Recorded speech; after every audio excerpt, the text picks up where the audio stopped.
কিবা এটা আয়োজন কৰিলে ঘৰৰ মানুহজনীয়ে একো কৰিব নোৱাৰা হৈ থাকিলে খুব বেয়া লাগে আৰু বিশ্বকৰ্মা পূজাটো এবাৰ খুব ভালদৰে পালন কৰিম বুলি ভাবিছিলোঁ কিন্তু পাতিব নোৱাৰিলোঁ যিহেতু মোৰ গাৰ অসুখ সেইভাবে আৰু যিমানখিনি পাৰোঁ সিমানখিনি কৰি দিলোঁ তাৰপিছতে টুকুৱে সৰু সুৰাকৈ যিখিনি পাৰে ধূপ চাকি জ্বলোৱা সেইখিনি কৰি মেলি দিলে শৰায়ো আগবঢ়াব নোৱাৰিলোঁ এবাৰ একোৱে কৰিব নোৱাৰিলোঁ দোকানখন টুকুৱে ককাকে মিলি সজালে তাৰপিছতে ধূপ চাকি জ্বলালে দোকানলৈ অহা গ্ৰাহককে আমি প্ৰসাদ আৰু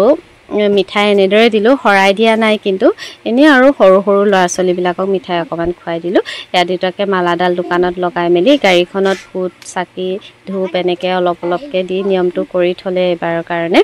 এয়া পিছবেলা খাই মেলি আজৰি হৈ টুকুক আকৌ চেণ্ট এটা লাগে সি চেণ্ট এটা ল'লে বেচেৰাটো ইমান কাম কৰি আছে তাৰপিছত মই মেচিনটোত অকণমান তেল তুল দিলোঁ এয়া আবেলি চাহ তাহ খাই আকৌ দোকানলৈ আহিলোঁ সৰু সুৰা কাষ্টমাৰবোৰ এনেদৰে মোৰ দোকানত থাকেই আৰু বাৰু আজিলৈ